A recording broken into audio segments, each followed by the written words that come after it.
नमस्कार दोस्तों, पूर्वांचल आईएएस के प्लेटफॉर्म पर आप सभी का स्वागत है। ये हमारा एमपीपीएससी का कोर्स जिसमें हम मध्य प्रदेश के इतिहास पर चर्चा कर रहे हैं। तो मध्य प्रदेश के इतिहास में कई सारे जो विषय हैं उन पर हमने चर्चा कर ली है और आखिरी ये विषय बचा हुआ है जो कि मध्य प्रदेश के महत्वपूर्ण आदिवासी व्यक्तित्व ये है। इस पर हम इस सेशन में चर्चा करेंगे, कुछ आदिवासी व्यक्तित्वों को हम देखेंगे भी और इस तरह से हमारा जो मध्य प्रदेश का इतिहास का जो पाठ्यक्रम था उस पर हमने पूरी तरह से चर्चा कर ली होगी इस सेशन को कंप्लीट करने के बाद। यह है सेशन नंबर 10। पूर्वांचल आईएएस सतत शिक्षा के लिए एक उद्यम है डॉक्टर रवि अग्रहरि सर और उनकी टीम का। ऑनलाइन अन्य क्लासेस के लिए आप हमारे ऐप को डाउनलोड कर सकते हैं from the Google play store या फिर आप इस नंबर पर संपर्क कर सकते हैं। तो हम जो पाठ्यक्रम फॉलो कर रहे हैं, जिस पाठ्यक्रम के हिसाब से हम पढ़ रहे हैं वो है एमपीपीएससी का 2021 से जो परीक्षाएं होंगी उसका पाठ्यक्रम, जिसमें एमपीपीएससी की प्राथमिक परीक्षा का ये पाठ्यक्रम का पहली इकाई जो है वो है मध्य प्रदेश का इतिहास, संस्कृति और साहित्य। इस विषय पर हमने चर्चा की है और हमने मध्य प्रदेश के इतिहास में प्रमुख घटनाएं, प्रमुख राजवंश, इस पर चर्चा की। स्वतंत्रता आंदोलन में मध्य प्रदेश का योगदान, इस पर भी चर्चा की है। मध्य प्रदेश की प्रमुख कला और मूर्तिकला, इस पर भी हमने चर्चा की। मध्य प्रदेश की प्रमुख जनजातियां और बोलियां, ये हमने देखा। मध्य प्रदेश के प्रमुख त्योहार, लोक संगीत, लोक कला और लोक साहित्य, इसके साथ साथ मध्य प्रदेश के महत्वपूर्ण साहित्यकार और उनका साहित्य, इस पर भी हमने चर्चा की है। तो मध्य प्रदेश के धार्मिक और पर्यटन स्थल, इस पर चर्चा हमने इस विषय के साथ में जब हम पढ़ रहे थे तब हमने चर्चा कर लिया। तो आखिरी ये विषय बचा हुआ है मध्य प्रदेश के महत्वपूर्ण आदिवासी व्यक्तित्व। तो उस विषय पर भी हम इस सेशन में चर्चा करेंगे और इसके साथ हमारा ये जो इकाई है मध्य प्रदेश का इतिहास, संस्कृति और साहित्य, इस पर हमारी चर्चा पूरी तरह से कंप्लीट हो जाएगी। तो मध्य प्रदेश के महत्वपूर्ण आदिवासी, इस पर हम चर्चा कर रहे हैं, आदिवासी व्यक्तित्व इस पर।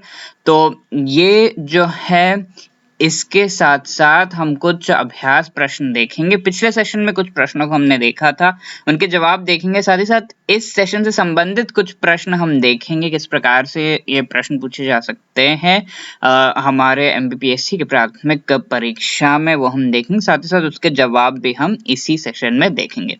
तो सबसे पहले आदिवासी व्यक्तित्व जो है ये कलाकार हैं और इनका नाम है जगगढ़ सिंह श्याम।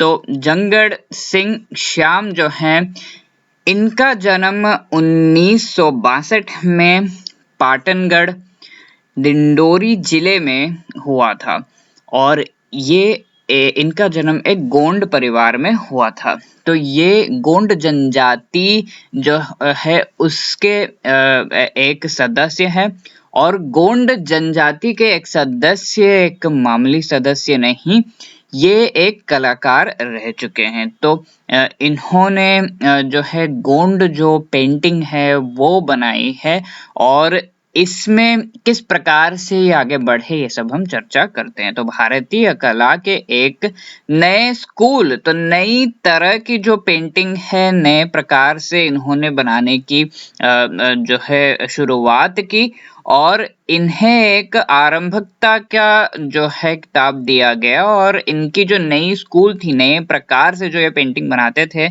उससे जगगढ़ कलाम ये नाम दिया गया। ठीक है, तो जगगढ़ कलम का नाम दिया गया इसको।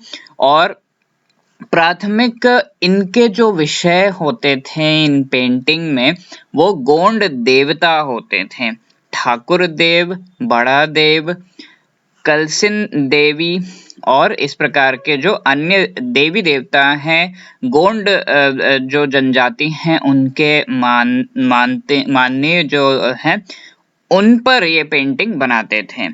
और ये जो है कटआउट शैली के पात्रों को भी चित्रित करते थे और ये जो है इन्हें शिखर सम्मान से सम्मानित किया गया है। तो शिखर सम्मान मध्य प्रदेश का सर्वोच्च सरकारी नागरिक पुरस्कार है, ठीक है, तो इससे इन्हें सम्मानित किया गया है। तो ये जो है जंगड़ सिंह श्याम, इनका जन्म पाटनगढ़ में गोंड परिवार में हुआ था और गोंड परिवार में होने के कारण ये जो है गोंड जनजाति की जो इनकी एक अलग सी और बहुत ही प्रसिद्ध और बहुत ही सुंदर इनकी पेंटिंग जो होती है वो इन्होंने सीखा और इस कला में वे इतना आगे बढ़ गए कि इन्होंने अपने खुद का एक स्कूल नए प्रकार से ये पेंटिंग जो है वो करना शुरू किया और इस वजह से इन्हें शिखर सम्मान से सम्मानित किया गया है।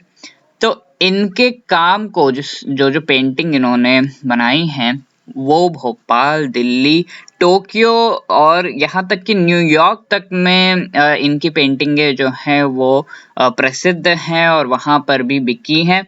और इनकी उल्लेखनीय प्रदर्शनियों की अगर हम बात करें तो पेरिस में इन्होंने एक प्रदर्शन की थी और शिल्प संग्रहालय नई दिल्ली में काफी ज्यादा ये प्रसिद्ध हुए थे।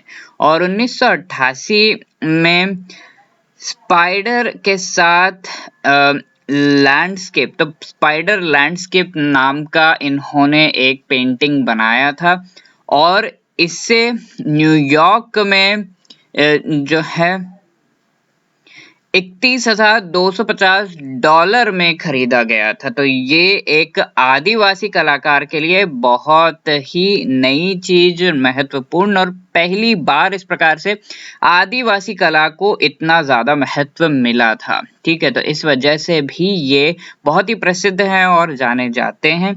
और इन्होंने मध्य प्रदेश के विधानसभा और भोपाल के भारत भवन में जो गोंड पेंटिंगें हैं वो इन्होंने बनाए थे। तो भारत भवन के गुंबदों में जो है पेंटिंग बनाकर इन्होंने सजाया है। तो अब जब आप विधानसभा देखने जाएं या फिर भोपाल में भारत भवन देखने जाए तो वहां की जो पेंटिंगें हैं वो जंगड़ सिंह श्याम जी ने बनाई हैं। और इन्होंने शुरुआत की थी कागज और कैनवस पे, ज्यादातर दीवालों पर और जो है छत पर इस प्रकार से पेंटिंगें गोंड की बनाई जाती थी। तो कागज और कैनवस पे ये जो पेंटिंग है ये इन्होंने शुरुआत की और कुछ पहले गोंड कलाकारियों में से एक ये रहे जिन्होंने इस प्रकार की पेंटिंग जो है वो शुरुआत की। तो इस वजह से जंगड़ सिंह श्याम जो हैं इन कारणों के वजह से बहुत ही ज्यादा प्रसिद्ध एक आदिवासी व्यक्तित्व रहे। इसी प्रकार से संग्राम सिंह ये एक और प्रसिद्ध आदिवासी व्यक्तित्व हैं। ये गोंड राज्य गोंडवाना के एक राजा रहे। तो ये जो राजा थे संग्राम शाह, इन्होंने 1482 से लेके 1532 तक इन्होंने राज किया था मध्य प्रदेश के ये जो गोंड राज्य है गोंडवाना पर।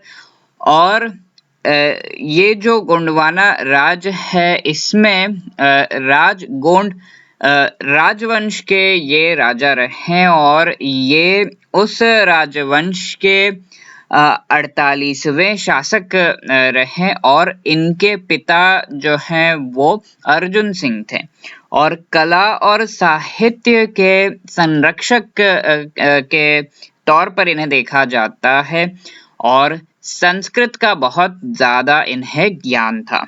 तो ये रस रत्न माला उनके द्वारा जो है संस्कृत में लिखा गया एक जो है उनकी रचना है, ठीक है। तो ये थे संग्राम शाह जिन्होंने गोंड जो कि गोंड राज गोंडवाना के एक राजा थे और ये राजगोंड राजवंश के 48वें शासक थे और इनके पिता अर्जुन सिंह थे और ये कला और साहित्य के संरक्षक माने जाते थे और संस्कृत का बहुत ज्ञान था। इनकी रचना की अगर हम बात करें तो रस रत्न माला इनकी संस्कृत में ये रचना है। तो ये एक प्रसिद्ध आदिवासी व्यक्तित्व हैं। इसी प्रकार से जो है ये जो गढ़कटांगा का राज्य है ये इनसे संबंधित है। तो पहले गोंड राजा इसके जो थे वो जदुरिया थे और कुलचूरी राजपूत को निपटने के बाद ये राजा बने। और इसके जो 48वें राजा थे संग्राम शाह, इन्होंने इस राजवंश का बहुत ही ज्यादा विस्तार किया और नर्मदा घाटी, भोपाल, सागर और दामोह ये सभी जगहों में जो है इस राज को बढ़ाया इन्होंने। और मुगल जो वायसराय आसफ खान थे इनके साथ इनकी लड़ाई हुई और उसके बाद में ये गढ़ मंडला के जो राजा हैं उनका शासन यहाँ पर खत्म हुआ। तो इनके साथ जो है रानी दुर्गावती जो थी, इन्होंने भी ये भी यहाँ की रानी थी और इन्होंने भी बहुत ही बहादुरी से इनका जो है आसफ खान का सामना किया। और ये रानी दुर्गावती, इनके बारे में भी जानना जरूरी है। तो नर राय की लड़ाई जो 1564 में हुई थी, उसमें रानी जो है इनकी बहादुरी दिखी और लड़ाई करते करते इनकी मृत्यु हो गई। और इसके बाद जो इनका गढ़कटांगा का पूरा जो राज्य है वो इनके हाथों से निकल गया, इनके राजवंश के थे। तो आसफ खान ने रीवा के राजा रामचंद्र के साथ भी लड़ाई की थी नर राय की लड़ाई में। ठीक है, तो इस प्रकार से हमने ये जो है देखा। तो अगले जो आदिवासी व्यक्तित्व हैं प्रसिद्ध, तो उनकी अगर हम बात करें तो राजा नरेश चंद्र सिंह ये हैं और ये राजगढ़ छत्तीसगढ़ में ये सारंगगढ़ जो रियासत है उसके शासक थे। और ये अविभाजित मध्य प्रदेश के मुख्यमंत्री भी बने थे। और सारंगगढ़ जो विधानसभा है वहां से और पुसौर जो विधानसभा है वहां से इन्होंने अपना प्रतिनिधित्व भी कर रखा है। ये एक कैबिनेट मंत्री भी बने 1952 में और ये आदिम जाति यानी कि जनजाति कल्याण मंत्री भी बने 1955 में एमपी के। ठीक है, तो इस प्रकार से राजा नरेश चंद्र सिंह जो है ये इस प्रकार से प्रसिद्ध थे। और ये जो है राजगढ़ छत्तीसगढ़ में सारंगगढ़ रियासत के शासक थे और इन्होंने कई सारी जो हैं कई बार ये मंत्री बने और सारंगगढ़ विधानसभा और पुसौर जो विधानसभा है यहाँ के प्रतिनिधित्व इन्होंने किया और कैबिनेट मंत्री भी थे और जनजाति कल्याण मंत्री भी ये रह चुके हैं।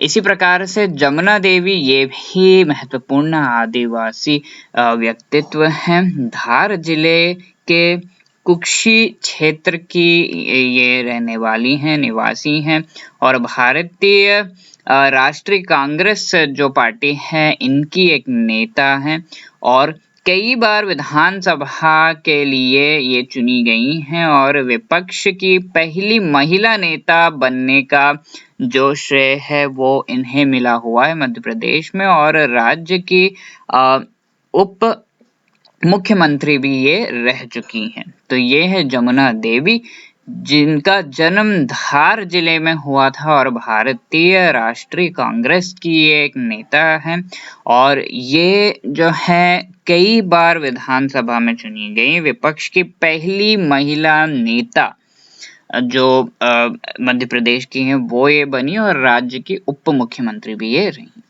तो इसी प्रकार से अगले जो आदिवासी व्यक्तित्व हैं जिनके बारे में हमें जानना जरूरी है वो है तांत्या भील। इन्हें तांत्या मामा या फिर रॉबिन हुड के नाम से भी जाना जाता था। तो ये जो तांत्या भील थे ये भील जनजाति जो है उसके एक सदस्य थे। 1900 1942 में मध्य प्रदेश के निमाड़ जो इलाका है वहां पर ये पैदा हुए थे और पश्चिमी निमाड़ वीरी गांव में इनका जन्म हुआ था और ये ब्रिटिश शासन के खिलाफ इन्होंने आवाज उठाई थी। तो ये जो है ब्रिटिश शासन के खिलाफ इन्होंने आवाज उठाई और ब्रिटिश खातों में उन्हें एक अपराधी के रूप में भले ही जाना जाता हो, बट भारतीय द्वारा उनको एक वीर की उपाधि जो है दे रखी है और इनके जो कार्य थे उससे ये जो सरकार का पैसा है, सरकार को जो करना चाहिए उन चीजों को लोगों तक पहुंचाने का काम करते थे। तो यही रॉबिन हुड का काम था ना। तो ये जो है सरकार से लूटते और जो गरीब हैं, जो जिनको जरूरत है, ऐसे लोगों को ये जो भी चीजें हैं वो बांट देते। तो इस प्रकार का काम करने की वजह से इन्हें रॉबिन हुड भारत का कहा जाता है मध्य प्रदेश में। और ये जो है तांत्या भील हैं, तो भील जनजाति के ये एक सदस्य हैं और 1842 में मध्य प्रदेश के निमाड़ में पैदा हुए थे और पश्चिम निमाड़ वीरी गांव में इनका जन्म हुआ था। ब्रिटिश शासन के खिलाफ ये खड़े हुए और ब्रिटिश इन्हें अपराधी मानते थे, पर भारतीय द्वारा ये एक वीर माने गए और रॉबिन हुड की भी उपाधि इन्हें मिली। ठीक है, तो ये थे हमारे तांत्या भील। तो सरदार गंजन सिंह कोरकू, तो ये भी काफी प्रसिद्ध एक आदिवासी व्यक्तित्व हैं और इन्होंने जो है घोड़ा डोंगरी सत्याग्रह जो हुआ था मध्य प्रदेश में, उसमें काफी बड़ा जो है भाग इन्होंने लिया था और अंग्रेज जो है इस क्रांतिकारी गंजन सिंह कारकू के नाम से ही कांपते थे, ऐसा कहा जाता है। तो ये अंग्रेजों के खिलाफ इस प्रकार से इन्होंने जो है कार्य किया कि वे पूरी तरह से कांपते थे और इन्होंने काफी ज्यादा अपना जो है योगदान घोड़ा जो डोंगरी सत्याग्रह है उसमें दिया है। इसी प्रकार से बंजारी सिंह कोरकू, ये सरदार गंजन सिंह कोरकू के नेतृत्व में इन्होंने भी घोड़ा डोंगरी सत्याग्रह में इनकी सहायता की है। तो ये एक सहयोगी बने थे। तो इस प्रकार से इन दोनों आदिवासी व्यक्तित्वों के बारे में हमने देखा। इसी प्रकार से बिरसा गोंड और जीरा गोंड, ये भी बहुत ही महत्वपूर्ण आदिवासी व्यक्तित्व हैं। ये बैतूल की जनजाति जो घोड़ा डोंगरी स्टेशन है, यहाँ इन्होंने जो वहाँ रेलवे ट्रैक वगैरह था वो सब हटा दिया। साथ ही साथ ये जो है लकड़ी डिपो में भी इन्होंने आग लगा दी जो भीन में था और इसी प्रकार से वर्षा गोंड जो है इन्हें जेल में डाल दिया गया, वहां पर इन्हें जो इनकी जो है आगे जाकर मृत्यु हुई। तो ये थे बिरसा गोंड और जीरा गोंड। इसी प्रकार से अगले जो आदिवासी व्यक्तित्व हैं वो है दिलीप सिंह भूरिया। तो ये जो है झाबुआ जिले के निवासी थे और ये जो है 1980 और 1980 से 1998 तक कांग्रेस के सदस्य ये बने रहे और लोकसभा के लिए भी ये चुने गए थे और अनुसूचित जनजाति पर राष्ट्रीय आयोग बना था, उसके भी एक ये अध्यक्ष रह चुके हैं। तो दिलीप सिंह भूरिया झाबुआ जिले के रहने वाले हैं और ये एक महत्वपूर्ण आदिवासी व्यक्तित्व है। इसी प्रकार से अगले जो है ये है कांतिलाल भूरिया। ये भी झाबुआ जिले के निवासी हैं और एक लोकप्रिय राजनेता और कांग्रेस के सदस्य हैं और अक्टूबर 2019 में झाबुआ विधानसभा सीट से इन्हें चुना गया है। तो इस प्रकार से जो महत्वपूर्ण आदिवासी व्यक्तित्व हैं उनके बारे में हमने चर्चा की और इसके साथ पहली इकाई जो हमारी है एमपीपीएससी के पाठ्यक्रम में उस पर हमने पूरी तरह से चर्चा कर ली है। अब कुछ अभ्यास प्रश्न देखते हैं और इसके साथ हमारी चर्चा पहली इकाई पर समाप्त हो जाएगी। तो पहला अभ्यास प्रश्न है पिछले सेशन में जो पूछा गया था, तट की खोज किसके द्वारा लिखा गया है? तो इसका जवाब है हरिशंकर परसाई। इसी प्रकार से अगला प्रश्न है, निम्नलिखित में से कौन आचार्य नंद दुलार वाजपेयी का नाम नहीं है, यानी कि उनके द्वारा लिखा गया कोई और उनका कोई कार्य नहीं है। तो इसका जवाब है उत्तर रामचरित। अगला प्रश्न इस सेशन से संबंधित है, निम्नलिखित में से किस आदिवासी व्यक्तित्व को एमपी राज्य में भारतीय रॉबिन हुड के रूप में माना जाता था? तो इसका जवाब है तांत्या भील। ठीक है, अगला प्रश्न है, निम्नलिखित में से कौन एमपी में आदिम जाति कल्याण मंत्री रह चुका है? तो इसका जवाब है राजा नरेश चंद्र सिंह। ठीक है, तो इस प्रकार से हमने जो मध्य प्रदेश के महत्वपूर्ण आदिवासी व्यक्तित्व है उस पर चर्चा कर ली। इसके साथ हमारा पहला इकाई जो है वो समाप्त होता है। धन्यवाद, शुभकामनाएं। अगर आपको और भी कोई चीज पूछनी हो तो आप इस नंबर पर संपर्क कर सकते हैं।